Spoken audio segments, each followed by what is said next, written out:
Welcome back. In this segment, we're going to continue talking about time and price, how to identify the legs, and then as we move on, we're going to talk about some of the confirming indicators so that we can put all this material together.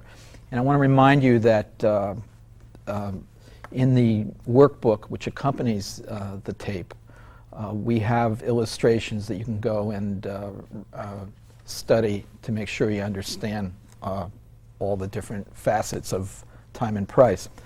On Rule 10 now, I'm talking about identifying the first leg, because this really is the first thing you need to do when you're looking for a time and price trade. You need to identify that first leg and say to yourself, I think this is the beginning of either the morning or the afternoon trend. So the rule says the trends are characterized by two distinct and comparable legs, and that the two components of the legs are time and price, or put another way, how long did it take to move so many points. And of course, you also need to identify the direction of the move. And this is going to give you an idea of which way the market's going and where you're going to get in and where you're going to get out. Now, the first leg, you want to measure low to high or measure high to low. Secondly, you want to measure the time. So how long did it take for the market to rally so many points? Did it take 10 minutes to go 300 points? If so, that's the measurement you need to take. Example I have on page 59, 450 points in 9 minutes. Therefore, the target is 450 points in 9 minutes from there, and that's from the equilibrium point. So the first leg tells you what the second leg should do because of the market symmetry. Now I have an example of this on page 60. You assume the market's rallying, the leg is 450, the time of the leg is 9 minutes, and the equilibrium price is 930. So you take the 450, add it to the 930, and you have a target sell of 934.5 in 9 minutes. Now, if you're trading bonds, for instance, and you get a 8-tick leg, then you look for an 8-tick leg off the equilibrium on the second leg. And of course, you do it on time. It works in soybeans and bonds, currencies, whatever you happen to be day trading. On page 61, we have an example of a first leg in equilibrium and a second leg down. And you'll see that this leg here on a 5-minute is more or less from the high to the low. You have the bounce, an equilibrium level, and then it's followed by a second leg where it should go. The equilibrium level, like I said before, is not, you won't always have two identical closes at the same price. And in that case, you have to pick a price somewhere midpoint in the consolidation. On page 62, we've got a 14-minute break, 490, the rally up, and then another a 22-minute break down to the target buy price. And look at how accurate this is. On the very 1-minute bar that it goes through there, that's the absolute bottom. And it closes on page 62 at the high of the bar at the bottom. That's what we call price rejection. And that's a reversal pattern where the 1-minute bar goes to a new low and the close of the bar is at the high of the bar. At the top, it works the other way. You get a spike up into new high ground, and by the close of the 1-minute bar, the close is at the very bottom. That means the move in that direction is over, and it's now going to go the other way. Going up on page 63, you'll see there's a rally, a pullback, and another rally that in this case failed in price. So you had a 10-minute rally on the first leg of 550. So you anticipate another 10-minute rally of 550 on the second. What happened is you had 9 minutes to the top, and it didn't get to the price it should have. In that case, it usually means it's going to go the other way, and indeed it did. Rule 11, let's talk a little bit about identifying the equilibrium point.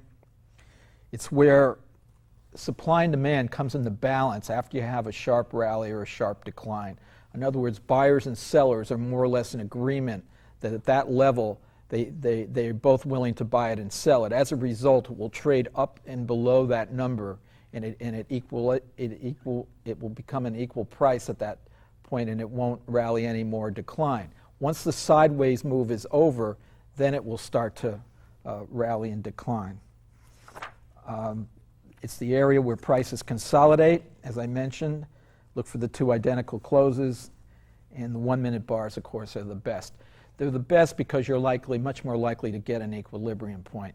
Now, the question about the equilibrium point comes up of which one do you use? What if you have a rally and the market sells off on the consolidation, and you have one, and then you watch the market some more, and there's another one and yet another? The rule I use is I always take the first one, but at the same time I measure from all of them because it gives me a series of target prices. So if the market rallies up, it sells off, there's an equilibrium. Now I have a target to the upside. But what if it sells off some more and there's another equilibrium? Well, now, by definition, if I add the same magnitude of the first leg, it won't rally as far. So now I've got two targets to the upside, and if there's yet another equilibrium, I may even have three. Occasionally, not very often, you'll have a leg in a very large consolidation period. You see this on morning trends. You have a sharp move either up or down in the very first hour, and then the consolidation will come in, and usually the second leg won't come in until right before the noon hour East Coast time. It's important that you look at that 12 noon East Coast time because very often you see a high made at that point or a low right around 12 noon. It could be, a few minutes either way, but relatively, most of the time I should say, that it will come right at 12 noon. Now, what if you have a morning where it's all choppy and there is no real trend that develops? That's the one exception to when you want to trade during the noon hour or 12 noon East Coast time till 2 p.m. When that happens, you want to push the whole morning session into the noon hour and look for the rally or decline to happen there, because there should be two a day. And I can't tell you the exact times, but if it doesn't come in the morning, it almost always comes in the noon hour. There will be some sort of rally and decline. And remember what I said earlier, that if you do get one and you miss it for some reason, or you're not able to profit on it, wait until the next trading session. On page 66, we have a 17-minute rally, 370. We have an equilibrium point, and then we have a target sell at 69.80, and it just didn't quite make it. It took, in that case, almost twice as long to get there. And that's another question that comes up. What happens if one leg takes more time than the other? Also, what if one trend in the morning takes an hour? How long will the trend be in the afternoon? As you approach the close, everything speeds up, almost by a factor of 2. So what will happen is a 1-hour rally in the morning will be followed by a 30-minute rally in the afternoon.